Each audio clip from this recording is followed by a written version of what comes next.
Friends, let's be honest, the world is a dumpster fire right now. We're not talking your average kitchen trash fire, oh no. This is a full-blown landfill inferno fueled by political instability, economic uncertainty, and enough global tension to make a yoga instructor break a sweat. From trade wars to military posturing, the news cycle is a highlight reel of international squabbles. It's like watching a reality show directed by a caffeine-fueled Machiavelli. And the worst part? We're all contestants, whether we signed up or not. Remember those carefree days of international cooperation and diplomacy? Yeah, me neither. These days it's all tariffs, sanctions, and thinly veiled threats disguised as diplomatic concerns. Buckle up, folks, it's going to be a bumpy ride. Speaking of dumpster fires, remember Trump? Yeah, he's still kicking around like a cockroach that survived a nuclear apocalypse. And naturally, people are pretty darn angry about it. Enter the hands-off protests, a nationwide groundswell of discontent aimed squarely at the Trump administration. On April 5th, 2025, get ready for a sea of angry protesters wielding picket signs and righteous indignation. They're fed up with Trump's policies, from his draconian cuts to Social Security to his immigration policies that would make a Border Patrol agent blush. They're furious about his treatment of federal workers, who are apparently considered less valuable than the gold plating in his bathroom. And let's not forget Elon Musk's cozy relationship with the administration, a pairing that's about as comforting as a rattlesnake wearing a Santa hat. From coast to coast, Americans are saying enough is enough. Get ready for a nationwide chorus of hands off. That's impossible to ignore. Senator Cory Booker, the man who once rescued a dog from a burning car and probably baked it a cake afterward, recently pulled off a political marathon. We're talking about his 25-hour filibuster against Trump's latest round of executive shenanigans. That's right, 25 hours. That's longer than it takes to watch the entire Lord of the Rings trilogy, extended editions included.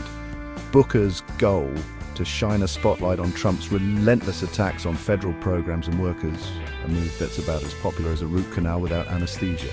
The reaction? As divided as a pizza at a family reunion. Some hailed Booker as a hero, a lone voice of reason in a political wilderness. Others? They grumbled about grandstanding and political theater, probably while secretly admiring his stamina. Love him or hate him, you can't deny Booker's commitment. This wasn't just a speech, it was an endurance test, and it perfectly captured the exhaustion and frustration many Americans feel with the current state of politics. Remember that old saying, when America sneezes, the world catches a cold? Well, Trump just unleashed a sneeze that could trigger an economic ice age. His latest bright idea, slapping tariffs on, well, pretty much everything. And the stock market, that fickle beast of financial speculation, responded with the economic equivalent of a panic attack. The Nasdaq, the S&P 500, the Dow Jones, they all took a nosedive so steep, it would make a roller coaster enthusiast think twice. Major companies like Apple, Walmart, and Nike are bracing for impact, desperately trying to calculate how much this trade war will cost them. Spoiler alert, it's a lot. The takeaway? Trade wars are not good, and they're definitely not easy to win. They're messy, disruptive, and they leave everyone with a headache, except maybe aspirin manufacturers, who are probably having a banner year. Section 5, Global Chessboard Navigating Political Tensions. The world is a complicated place, kind of like trying to assemble IKEA furniture while blindfolded and riding a unicycle. And right now the global political landscape is about as stable as a Jenga tower built by a caffeinated toddler. Trade wars are brewing, military tensions are simmering, and diplomacy seems to be taking a very long vacation. It's enough to make even the most seasoned diplomat pour themselves a stiff drink and contemplate a career change. From the rise of authoritarianism to the resurgence of nationalism, the challenges are as daunting as they are complex. And the solutions? Well, if I had those, I'd be writing this from my private island instead of my basement office. One thing's for sure, we're living in a time of unprecedented global upheaval. The only question is, where do we go from here? Section 6, Popeyes and Politics. The Colonel wades into the fray.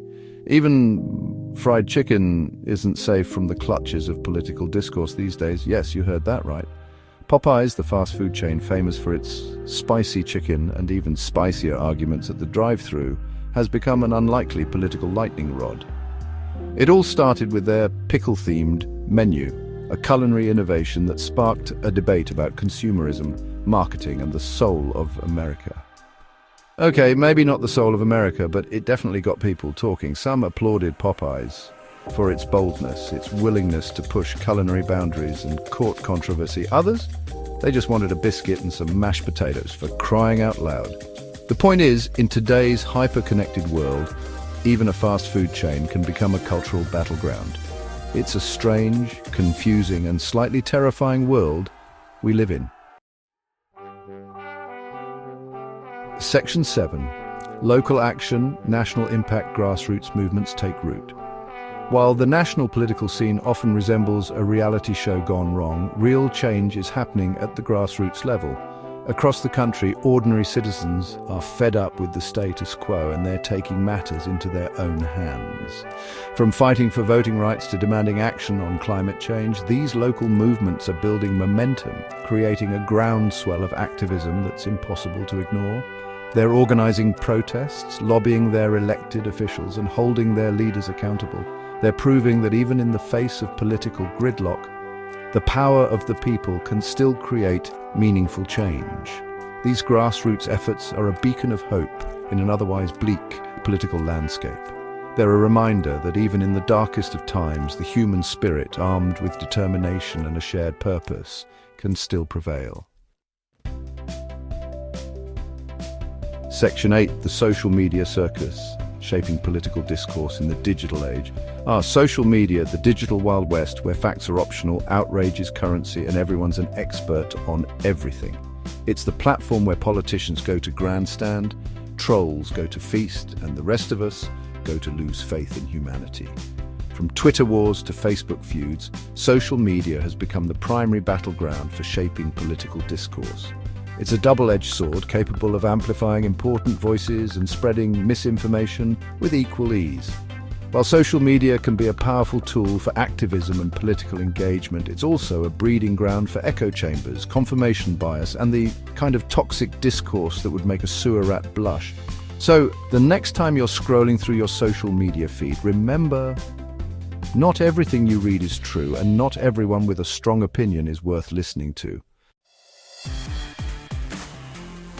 Section 9, 2025, a pivotal year in legislation and elections. Hold on to your hats, folks, because 2025 is shaping up to be a political roller coaster ride of epic proportions. From landmark legislation to a nail-biting election cycle, this year has it all. We've seen heated debates on healthcare reform, education overhauls, and labor rights, each issue a powder keg of political controversy. And let's not forget the looming presidential election, where the stakes are higher than ever. With the nation deeply divided and the political climate more polarized than a pair of noise-cancelling headphones, the outcome of this election will have far-reaching consequences.